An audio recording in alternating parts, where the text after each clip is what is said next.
Yan, no? Tinan mo yung bawang, oh. Gusto ko yung bawang na yan, no? Ay, no? Look at that!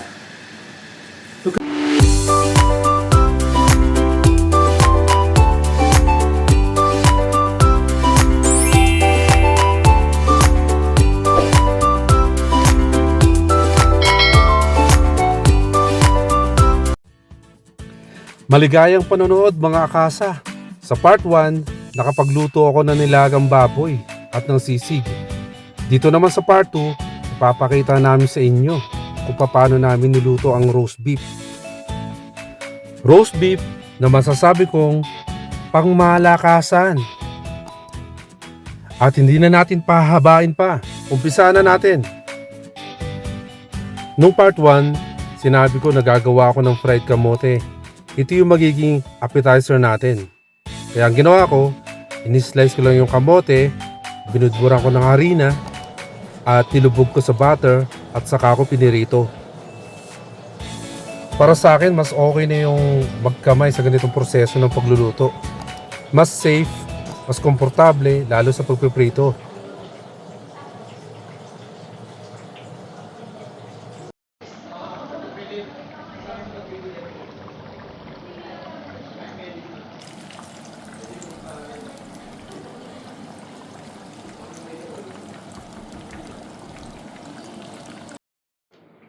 At ito na, ang ating fried kamote.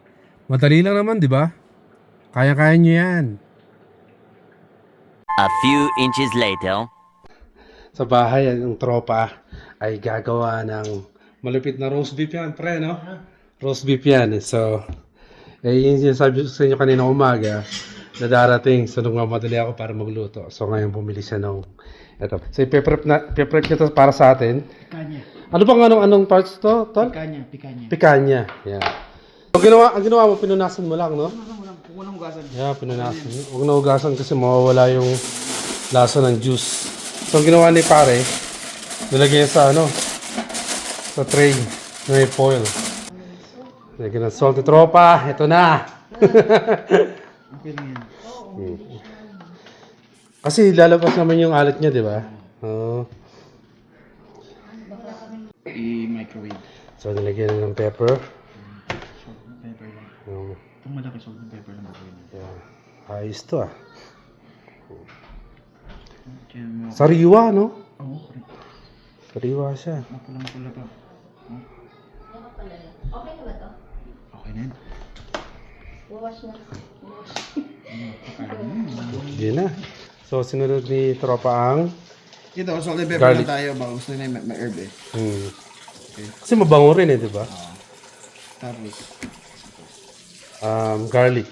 Ang nilagyan May ni butter ka tropa pa rin, ng di ba? garlic. Meron. Magsunod tayo ng butter. Ah. Yun ang ipampa parang melted butter mo. Melted butter. Ano pang final? Pagtapos na. Pagtapos na. Parang yung aroma ng butter, no? Yung ano yung buttery flavor. Pero pwede rin gamitin yung fresh garlic. Yeah. Pwede rin. Pag, ano ba? Madalas ang ginagawa, yung alam mo yung nagsisir, fresh garlic ginagamit nila. Okay. Dun pa. May fresh pan tayo. So, yun. Fresh time. Galing pa sa halaman. Rosemary. Sorry pala. Rosemary pala. Okay lang ba yan? Rosemary? Okay. Okay. Fresh rosemary pala. Yan, para Nilalagay nila sa mga ano. pampabango yan eh. So, preheat na natin to. Mabilisan. 500 degree.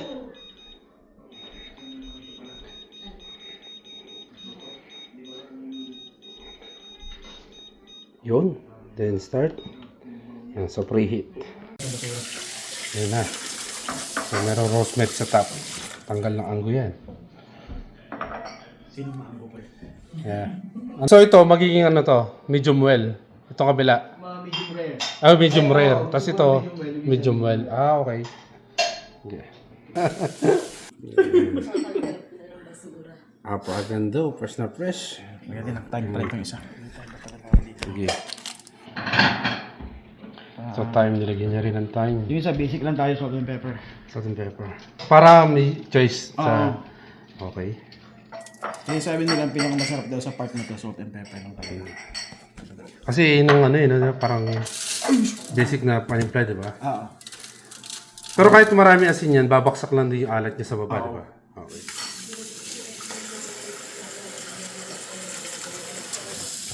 So, ang mangyayari, 30 minutes siyang naka-rest bago natin ilalagay sa, kasi na-preheat na tayo ng oven. So, 30 minutes ang i-rest. Salpak na. So, tingnan natin. Sarap nito. Magka-crust yan. And then, after ng 15 minutes, patayin yung oven. Wag Then, bubuksan hayaan lang siya ng ilang for minuto. 2 hours. For 2 hours na. Okay. Wag bubuksan yung Bubuksan. oven. 2 Okay. hours. Okay.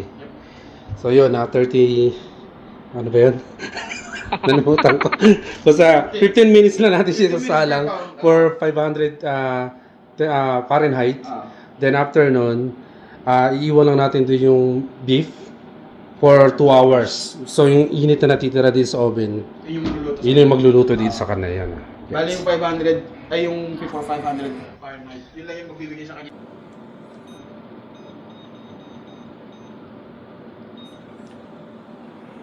A few inches later.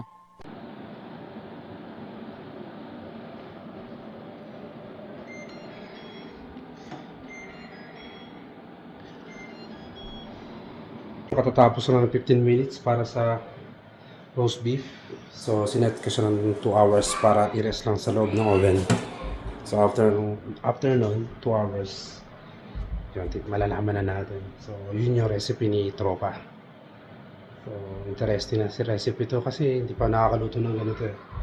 So tinuruan niya ako magluto ng ganito. Luto na yung ating roast beef pero 20 minutes pa. Kaya gagawa naman tayo ng sauce. Sauce ba? Lagyan natin ng butter. Tapos, yung garlic, kinaras ko lang. Sabi ni boss yan. So, sundin natin yan.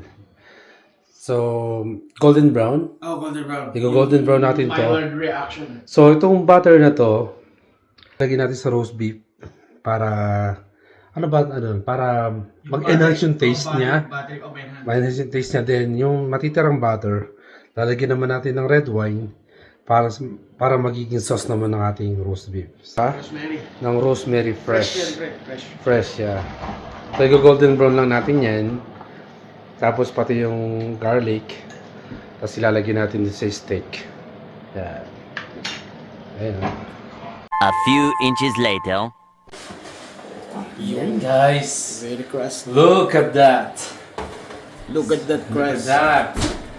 So, ang gagawin natin, hintayin lang natin ito mag golden brown. Yan. So, rare to, mga guys. Mga guys dala. Medium rare yan. Yan. Medium rare ang target natin. Medium rare na target. Yan, oh. Ooh. Yeah. Yan, oh. Yan, oh. Tignan mo yung bawang, oh. Gusto ko yung bawang na yan. Wala ating bowil yun. Tawag dito bowil yun, eh. Yun, oh. Golden brown. Gagawin namin, nililipat namin to. Tapos yung sauce sa baba, yun yung gagawin namin pang ano ng red wine, pang deglaze. Okay. Yan. Tapos nalaglag. Laglag. Yan. So, ito, lalagyan namin to dito. Yan. Ito, kasi tropa na maglalagay. Yan. Yan, oh. Kasi may juice yan eh. Juice ng galing sa bake. So, lalagyan natin ng red wine yan, mga guys. Ilang tablespoon? Lalagay ko. 1/4 cup. 1/4 cup? Okay. Up. Yan. Woo! Woo! Yay! Yan ang magiging sauce ng aming roasted beef. Oh. Pero ano tawag talaga? Auju. Auju. Yan. Kasi lagyan ng konting tulo. Sige. A few inches later. Ito sa gitna. So dito kayo iwain. Oo, yan. Ano na to? So ako ganito para sunod tayo sa Hindi, hindi. pile. Dapat against the grain. Against the dito. Okay. Look at that. Look at that. Look at that. Ay, tama. Sige nga. Oh, Ay! tama oh. Oh. Oh. Pakita mo nga, pre. Pakita mo. Oh. Oh. Ay, grabe niyan. Sakto. Di ba ganyan yung Oo, ganyan. rare. So, iwain ko na ha. Solid. Solid ha, iwain ko na. Oo. Ayan oh. Look at that, guys. Na yan, okay sa tutuloy. Oh. Okay yan. Look at that. Ay, sakto to. Oo, pre, sakto siya. Sakto. Oh. Sakto yung labas natin. Oh. Tayuwain ko lang ha. Cheers. Cheers na. Isa sa'yo. Okay, Bawasan ko? Bawasan. Yan. Yan. Cheers muna natin. Cheers. Try! Lambot! Yan na, ibang sauce na lang. So, yung kaiba ng medium well sa rare, medyo yung well, medyo may kunat ng konti, pero yung rare talaga napakalambot ng steak. So, ito naman ang medium well. Para sa hindi kumakain ng rare. Grabe, sarap to. Nung kulit to. Oh. Sa totoo lang, naparami ako ng kain. Sana wag lang akong tamaan ng gout. Siya nga pala, para sa mga gustong mag-request sa mga bagong lulutuin, paki-comment lang sa baba para magawa natin. At hanggang dito na lang ang aking vlog. Hanggang sa muli mga kasa. Paalam.